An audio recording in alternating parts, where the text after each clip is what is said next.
வரும் சட்டமன்ற தேர்தலுக்கான தொகுதி பங்கீடு ஒப்பந்தம் கையெழுத்தானது. காங்கிரசுக்கு 28 தொகுதிகளும் ஒரு மாநிலங்களவை இடமும் ஒதுக்கப்பட்டுள்ளன.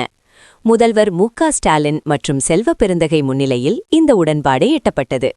அதிமுக சார்பில் தம்பிதுரை மற்றும் பாமக சார்பில் அன்புமணி ராமதாஸ் ஆகியோர் வேட்புமனு தாக்கல் செய்துள்ளனர்.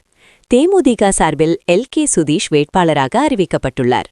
தனது தமிழக வெற்றிக் கழகம் கட்சிப் பணிகளில் தீவிரம் காட்டி வரும் விஜய் விவசாயிகள் மற்றும் மீனவர்களின் பிரச்சினைகள் குறித்து குரல் கொடுத்துள்ளார். மேலும் அவரது ஜனநாயகன் திரைப்படத்திற்கு தணிக்கை குழுவில் சிக்கல் ஏற்பட்டுள்ளதாக செய்திகள் வெளியாகியுள்ளன. இன்று ஆபரண தங்கம் விலை சவரனுக்கு 2120 ரூபாய் வரை குறைந்து இல்லத்தரசிகளுக்கு மகிழ்ச்சியான செய்தியாக மாறியுள்ளது. மகளிர் உரிமைத் தொகையை அடுத்த 2 மாதங்களுக்கு சேர்த்து 5000ஆக முன்கூட்டியே வழங்க துணைநிலை ஆளுநர் உத்தரவிட்டுள்ளார். சென்னை பூந்தமல்லி நெடுஞ்சாலையில் உள்ள எண்ணெய் கடை ஒன்றில் இன்று தீ விபத்து ஏற்பட்டது. உயிரிழப்புகள் ஏதும் இல்லை என முதற்கட்ட தகவல்கள் தெரிவிக்கின்றன.